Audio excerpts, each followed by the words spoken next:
Le moment donc de la seconde partie de la liturgie réformée, la liturgie de la parole, et j'invite les lecteurs, lectrices à bien vouloir s'approcher.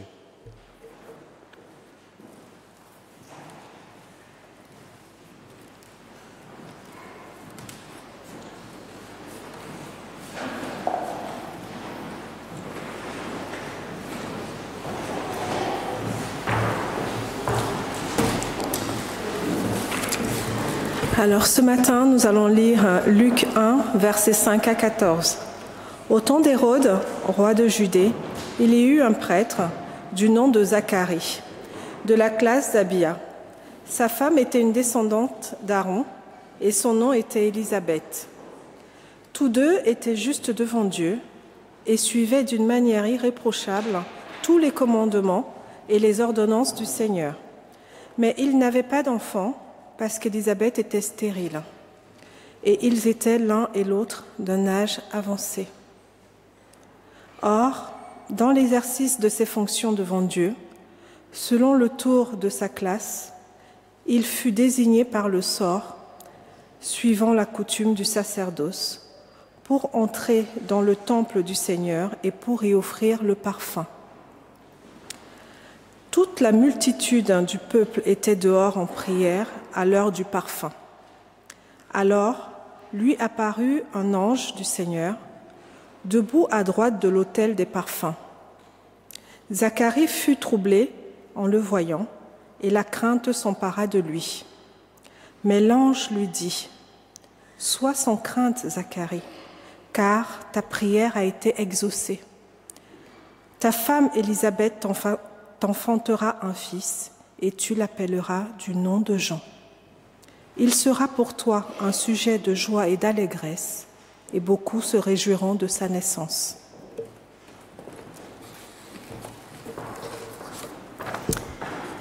Et nous lisons maintenant dans Matthieu au chapitre 5, les versets 43 à 48.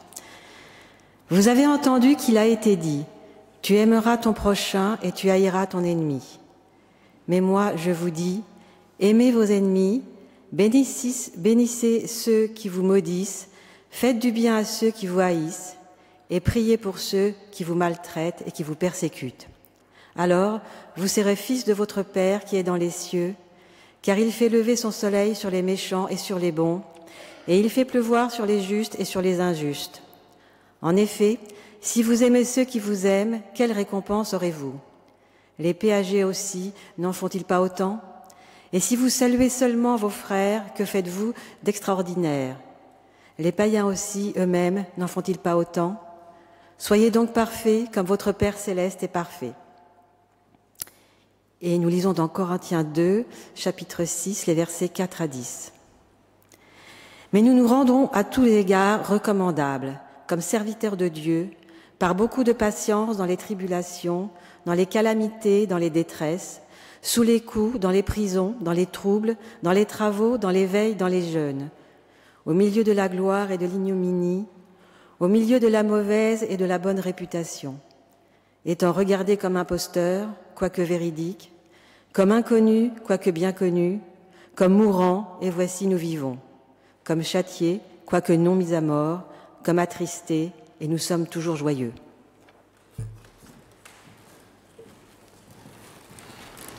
Merci.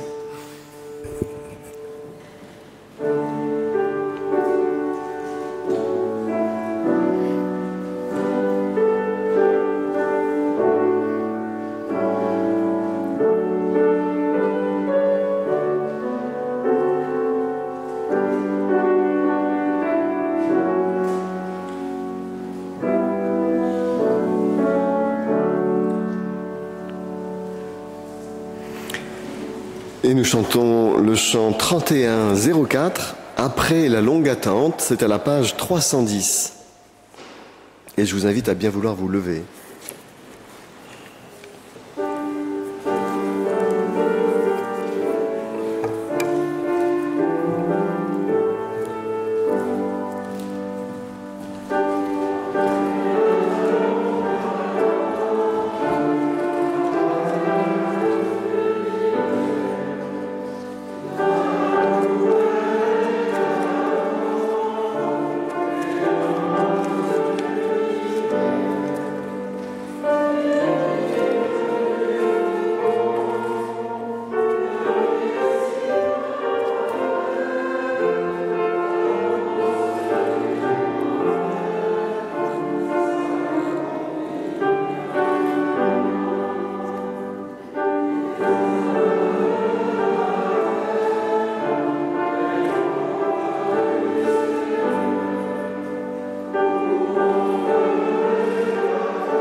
Notre première bougie de l'Avent nous invite donc à réfléchir ce matin sur le thème de la joie.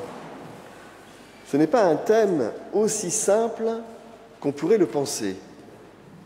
La joie, en effet, est une émotion, comme la tristesse.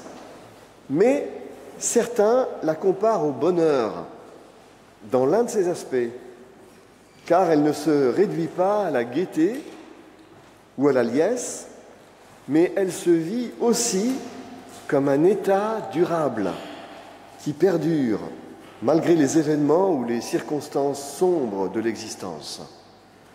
Au milieu du rire, le cœur peut être affligé et la joie peut finir par la détresse, dit Proverbe, chapitre 14. Mais inversement, le cœur peut être joyeux malgré les circonstances sombres, tristes. C'est ce que Paul expérimentait d'après ses lettres. En 2 Corinthiens 6, que nous venons de lire, il se plaint de tout ce que lui font subir ses adversaires en mauvais coups et en persécution. Mais dans le même passage, il affirme qu'il est toujours joyeux. Ce simple exemple de Paul, mais que l'on pourrait surmultiplier, montre que l'on peut effectivement distinguer au moins 2 types de joie. La joie comme gaieté, comme émotion positive, et puis la joie comme état d'esprit durable, qui n'est pas forcément gaieté, mais qui est joie intérieure. D'après Paul, qui semble y avoir réfléchi, le chrétien expérimente cette forme de joie lorsque sa foi est active, vivante, c'est-à-dire lorsqu'il prend conscience de la présence bénéfique de Dieu dans son environnement, dans son monde et à ses côtés. Dans l'Épître aux Galates, il associe cette joie de la foi au fruit de l'esprit. Le fruit de l'esprit, écrit-il, c'est l'amour, la joie, la paix, la patience, la bonté, etc. La joie intérieure, la joie non comme gaieté, mais comme ce sentiment durable, profond, qui résiste même aux larmes, même aux circonstances difficiles, est fruit de l'esprit. Et de même, il déclare dans l'Épître aux Romains que le royaume de Dieu, ce n'est pas le manger et le boire. Et pourtant, cela nous met en gaieté lorsque nous sommes attablés à une belle table, un bon repas. Mais il dit, le royaume des cieux, ce n'est pas le manger et le boire, mais c'est la justice, la paix, la joie par l'esprit. Donc vous voyez, à côté de l'émotion, à côté de la gaieté, il existe une deuxième forme, une autre forme de joie, qui est ce sentiment profond de la présence de Dieu, de la connaissance de Dieu. La présence de Dieu remplit assurément le cœur de celles et ceux qui prennent conscience de cette présence, qui découvrent que cette joie, qui n'est pas un état de gaieté, encore une fois, est bien ce sentiment profond de la présence de Dieu. La conviction que la bienveillance de Dieu, son amitié, son affection sont durables et imprenables donne au cœur cette joie sereine et tranquille, même lorsque les circonstances ne le sont pas. En regardant dans la Bible comment les auteurs parlaient de la joie, je me suis aperçu qu'en hébreu comme en grec, plusieurs mots que l'on peut traduire par joie en français sont rendus par les traducteurs Second et Darby par les termes « sujet de joie ». Lorsque l'ange de l'Éternel apparaît à Zacharie, on l'a entendu dans le texte que nous avons lu, lorsqu'il apparaît pour lui annoncer la naissance de son fils Jean le Baptiste, il lui dit « Ta femme Élisabeth enfantera un fils, tu l'appelleras Jean, et il sera joie pour toi », dit littéralement le verset en grec. Il sera joie pour toi.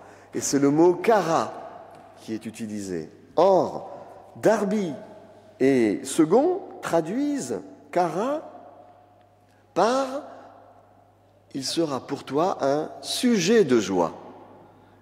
On ne traduit pas par joie, pour toi, mais il sera un sujet de joie pour toi.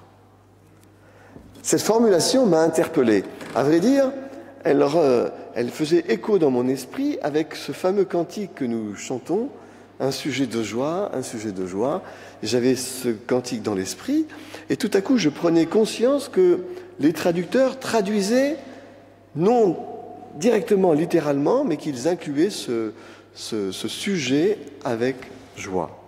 J'ai parcouru l'index des textes bibliques et j'ai remarqué que beaucoup d'autres mots hébreux ou grecs de la Bible sont traduits de la même manière. Les humains sont ainsi, d'après Genèse 9, un sujet de crainte pour les animaux de la terre. Découvrant sa grossesse, Sarah dit en elle-même « Dieu m'a fait un sujet de rire pour tous ceux qui l'apprendront ». Quant à Isaac et Rebecca, le fait que leur fils Ésaü choisit ses femmes au milieu du peuple héthien fut pour eux un sujet d'amertume. Et c'est toujours cette façon de traduire. Et cette façon de traduire confirme l'idée de Paul, selon laquelle la foi en la bienveillance de Dieu constitue une réalité, constitue un sujet qui communique de la joie intérieure. Nous pouvons être attristés par bien des sujets. Il y a beaucoup de sujets qui peuvent nous attrister. Il y a bien des réalités qui s'avèrent déprimantes. Nous n'allons pas les énumérer. Il suffit d'ouvrir son téléviseur pour voir toutes les mauvaises nouvelles qui peuvent nous attrister, qui constituent des sujets de tristesse ou de déprime.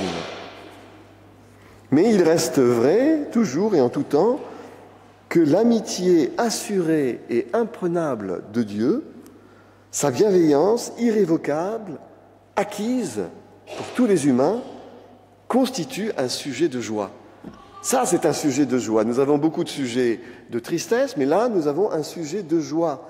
Dieu est bienveillant avec chacun et avec chacune. Dieu, c'est le Dieu de la bienveillance.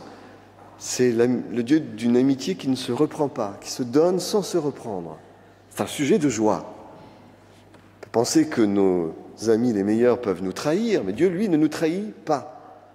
On peut penser que ceux qui nous aiment un jour peut-être ne nous aimeront plus. Oui, mais Dieu, lui, nous aime toujours. C'est un sujet de joie, d'une joie imprenable, une joie durable. Et c'est pourquoi, au travers des larmes, que peuvent nous faire monter toutes les mauvaises nouvelles, tous les sujets attristants, le croyant conserve cette joie intérieure, la joie imprenable de l'amour de Dieu. La question qui se pose à ce moment de notre réflexion, c'est celle de l'agapé. Et nous, chacun, chacune, individuellement, sommes-nous des messagers? Sommes-nous des faiseurs de joie autour de nous? Est-ce que nous sommes des sujets de joie pour ceux qui nous rencontrent? Si Dieu, sa présence, son amitié, sa bienveillance sont pour nous un perpétuel sujet de joie, notre présence, notre amitié, notre bienveillance sont-elles aussi un sujet de joie pour celles et ceux de notre entourage et pour notre prochain? Nous aspirons à cette joie auprès de Dieu, la joie imprenable de sa bénédiction permanente. Mais pensons-nous à être nous-mêmes des sujets de joie pour celles et ceux que nous rencontrons? Que faites-vous d'extraordinaire, dit Jésus dans le Sermon sur la montagne que nous avons entendu dans nos lectures. Que faites-vous d'extraordinaire, dit-il, lorsque vous aimez ceux qui vous aiment?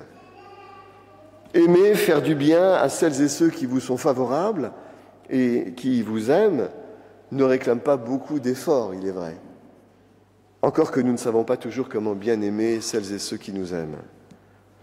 Mais sommes-nous de ceux, de celles dont la présence procure un sujet de joie aux autres?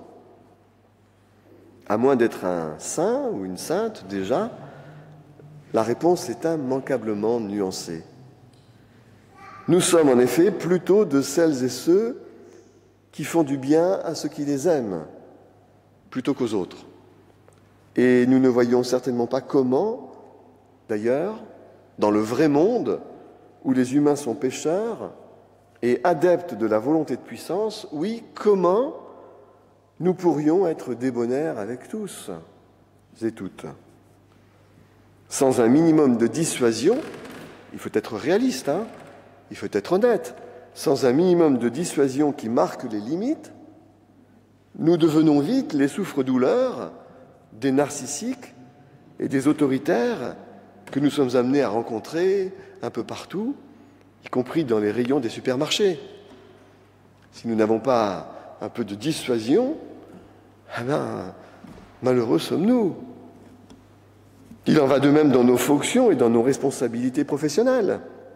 Nous avons des limites à faire respecter. Même moi, le pasteur, j'ai des limites à faire respecter. Si nous ne voulons pas que les choses déraillent, nous devons bien faire respecter des règles, des limites. Nous devons apprendre à dire non à celles et ceux qui enfreignent les limites. Parfois au risque du conflit qui ne rend jamais joyeux personne. Alors, sommes-nous chacune personnellement un sujet de joie pour nos prochains, alors que nous devons marquer des limites et avoir de la dissuasion pour ne pas tomber sous le coup de celles et ceux qui voudraient nous faire marcher sur les mains, comme on dit un peu vulgairement. À moins de succomber à un angélisme naïf et idéologique, la réponse est évidemment négative. La recommandation de Jésus dans le Sermon sur la montagne d'être en bénédiction pour tous, y compris pour les ennemis, est-elle du coup utopique ? C'est-à-dire, c'est une belle idée, mais qui concrètement ne peut pas être pratiquée. Nous devons nous poser ces questions, comme chrétiens et en chair. Autrement, ce n'est pas la vérité de l'Évangile que nous recherchons, mais simplement un étourdissement religieux. La prédication n'est pas un exercice pour les amoureux de la rhétorique. On entend parfois dire « c'était une belle prédication ». Il parle bien, ce monsieur, elle parle bien, cette dame. Mais la prédication ne veut pas être une douce musique des mots, et encore moins une performance rhétorique. La prédication vise à nous mettre devant le miroir réfléchissant de la parole, afin que nous réfléchissions sérieusement aux problèmes ou aux questions qui se posent à nous et à notre foi, et que nous esquissions des chemins possibles. La prédication n'est pas une proclamation doctrinale à dormir debout. Elle est la méditation en présence de Dieu.